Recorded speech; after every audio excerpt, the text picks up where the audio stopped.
Guys welcome back to another video. और आज मैं आपको कराने जा रहा हूँ अप्लाइड केमिस्ट्री के एक्सटर्नल थ्योरेटिकल एग्ज़ाम में जो 25 एमसीक्यू आए थे उसमें से बाकी बचे हुए 10 एमसीक्यूज़। तो अगर आप मेरे चैनल पर नए हैं तो प्लीज़ चैनल को सब्सक्राइब कर ले और इस वीडियो को भी लाइक कर दें। और इस तरह के काम के वीडियोज़ मैं लाता रहता हूँ, इसलिए चैनल को प्लीज़ सब्सक्राइब कर ले। तो बढ़ते हैं आज के पहले क्वेश्चन के साथ। पहला क्वेश्चन है the number of lone pair in H2O molecule is. और ऑप्शन है ए 0, ऑप्शन बी 1, ऑप्शन सी 2 या ऑप्शन डी 3। तो इसको 1 मिनट सोचिए।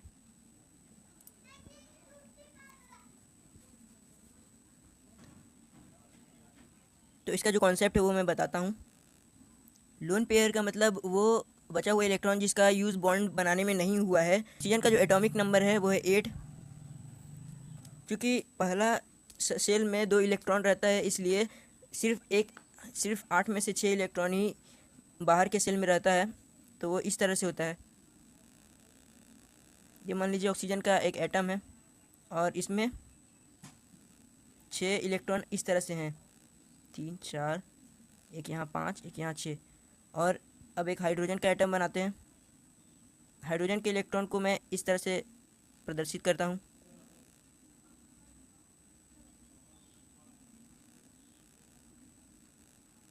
तो ये हमारे पास एक H2O का मॉलिक्यूल बन गया है। अब यहाँ साफ तौर से देख सकते हैं कि जो हाइड्रोजन का ये बॉन्ड कंप्लीट हो गया है और यहाँ से भी हाइड्रोजन का बॉन्ड सेटिस्फाई हो गया है। तो यहाँ 2 लोन पेयर बच गए हैं, वो दोनों ये हैं। ये है एक पेयर मतलब 2 जोड़ी होना चाहिए। तो ये दूसरा पेयर है, तो इसमें number of lone pair in H2O molecule वो होगा option C 2। The property by virtue of which the lubricant oil sticks to the surface is known as। कोई लुब्रिकेंट किसी सरफेस पर ऑयल की तरह चिपकता है तो इस प्रॉपर्टी को क्या कहेंगे? तो इसको किसे कहेंगे? Oiliness. Option B is correct. Next question 3 है the process of protecting a metal from corrosion by connecting it with a more active metal is known as. और ऑप्शन है option A sherardizing, option B electroplating, option B cathodic protection या option D cathodic inhibitors. तो इसका जो correct answer है वो है option A. और है the zeolite bed is revived by passing 10% HCl, option B 10% NaCl, option C 10% chlorine, option D 10% calcium chloride. इसको 1 मिनट सोचिए।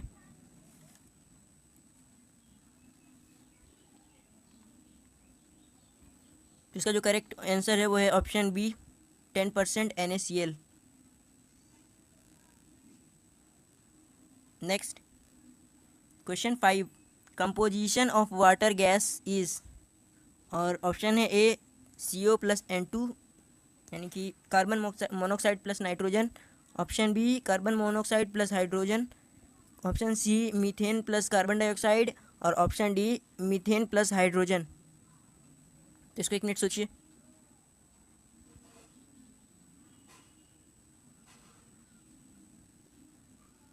तो इसका जो करेक्ट आंसर है वो है option B carbon monoxide plus hydrogen.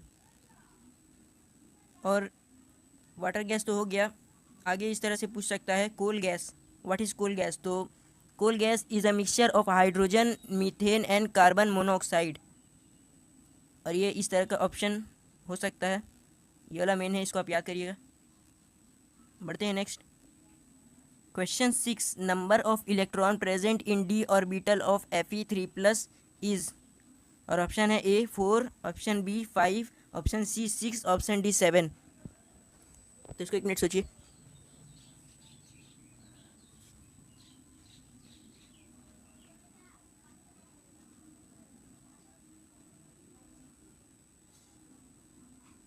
देखिए, इस तरह के क्वेश्चन को करने के लिए सबसे ज़रूरी है कि Fe यानी कि लोहा या अन्य तरह के मॉलिक्यूल्स का एटॉमिक नंबर याद रखना। तो आपके सामने जो टेबल है इसको याद कर लीजिएगा। एसिटिव कर्मन फेकोनिकुजन, इस तरह से याद करना है। एसिटिव कर्मन फेकोनिकुजन, एसिटिव कर्मन फेकोनिकुजन। और Sc स्टार्ट होता है 21 से और एंड होता है 30 पे, और इसके बीच में बाकी सब आ जाएगा। तो इसमें जो Fe का एटॉमिक नंबर है वो है 26, इस तरह से इसको याद करना है, एसिटिव कर मन फेकू निकुजन। तो इसका इलेक्ट्रॉनिक कन्फिग्रेशन आप देखते हैं।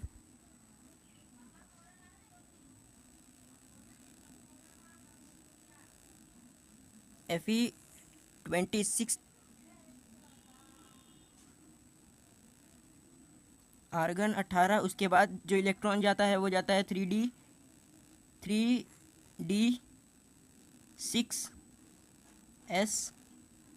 तो यहाँ से देख सकते हैं, यहाँ पे 18 इलेक्ट्रॉन, यहाँ पे 6 इलेक्ट्रॉन और यहाँ पर है 2 इलेक्ट्रॉन। 18 2 20 और 6 26 इलेक्ट्रॉन, ये पूरा हो गया। अब हमसे पूछा है Fe3+ का। किसी भी एटम में प्लस आयन तब बनता है जो अपने इलेक्ट्रॉन को लूज कर देता है तब, क्योंकि इलेक्ट्रॉन में माइनस चार्ज हो जाता है और माइनस चार्ज चले जाने से प्लस ही चार्ज बच जाता है। इसीलिए Fe3+ का मतलब है कि इसने 3 इलेक्ट्रॉन अपना लूज कर दिया है। तो इसलिए इस कॉन्फ़िगरेशन में ये यहाँ से ये वाला 2 इलेक्ट्रॉन निकल जाएगा और यहाँ से 1 इलेक्ट्रॉन निकल जाएगा। आर्गन 18 और 3D5 इसलिए क्योंकि ये D से 6 था, यहाँ से 1 इलेक्ट्रॉन निकला है और यहाँ से S से 2 इलेक्ट्रॉन निकला है, तो टोटल 3 इलेक्ट्रॉन निकल गया है। और D ऑर्बिटल में अब ये सिर्फ 5 इलेक्ट्रॉन बचा हुआ है। तो इस तरह से हम लोग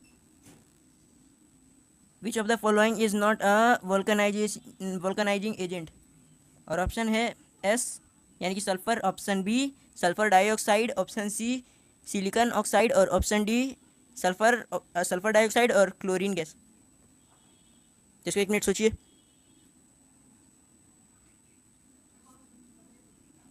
सबसे पहले वोल्कनाइजेशन की डेफिनेशन देख। Vulcanisation is a chemical process in which the rubber is heated with sulphur accelerator and activator at 140 degree to 160 degree C। इस तरह से वोल्कनाइजेशन की परिभाषा कभी पूछ सकता है। इसको आप यहाँ से यहाँ तक याद कर सकते हैं, जो यहाँ से यहाँ तक है। और वोल्कनाइजेशन में जो सबसे इंपॉर्टेंट कंपाउंड होता है वो होता है सल्फर। तो हम देख सकते हैं यहाँ पे भी सल्फर है, यहाँ पे भी सल्फर है, यहाँ पे सल्फर है, लेकिन ये है सिलिकॉन ऑक्साइड यानी कि बालू और ऑक्सीजन का मिश्रण। तो इसलिए हमसे पूछा है नॉट। कभी कभी इस चीज़ पर ध्यान दीजिएगा कि अगर ये नॉट कभी अगर आप ध्यान नहीं देंगे तो ऑप्शन जो है आपका आंसर गलत हो जाएगा। इसीलिए नॉट है या नहीं है वो चीज़ देखना ज़रूरी है। तो इस क्वेश्चन के हिसाब से which of the following is not a vulcanising agent, तो इसका ऑप्शन है ऑप्शन C सिलिकॉन ऑक्साइड, क्योंकि इसमें सल्फर नहीं है। बढ़ते हैं नेक्स्ट क्वेश्चन की ओर। क्वेश्चन 8 है NH4Cl हैज़, ऑप्शन A है आयोनिक बॉन्ड, ऑप्शन B है कोवैलेंट बॉन्ड, ऑप्शन C है कोऑर्डिनेट बॉन्ड या ऑप्शन D है ऑल ऑफ देम। तो इसको 1 मिनट सोचिए। देखिए, इस तरह के क्वेश्चन में अगर आपको इसका आंसर नहीं भी पता है तो भी आप इसका आंसर इस तरह से दे सकते हैं कि ये जो क्लोरीन है ये एक आयोनिक बॉन्ड बनाने वाला एक मेटल है। तो मेटल हमेशा मेटल से ही जुड़ता है, तो इसलिए इसका आंसर जो होगा वो होगा ऑप्शन ए आयोनिक बॉन्ड। और इसको इस तरह से भी समझ सकते हैं कि नॉन मेटल हमेशा नॉन मेटल से ही बॉन्ड बनाता है। जैसे आप कभी सोडियम कार्बन कभी नहीं सुने होंगे। क्वेश्चन 9 है the oxidation number of chlorine in Cl2 is, और ऑप्शन है option A -1, option B 0, option C +1 या ऑप्शन D नन ऑफ दिस। तो इसको 1 मिनट सोचिए।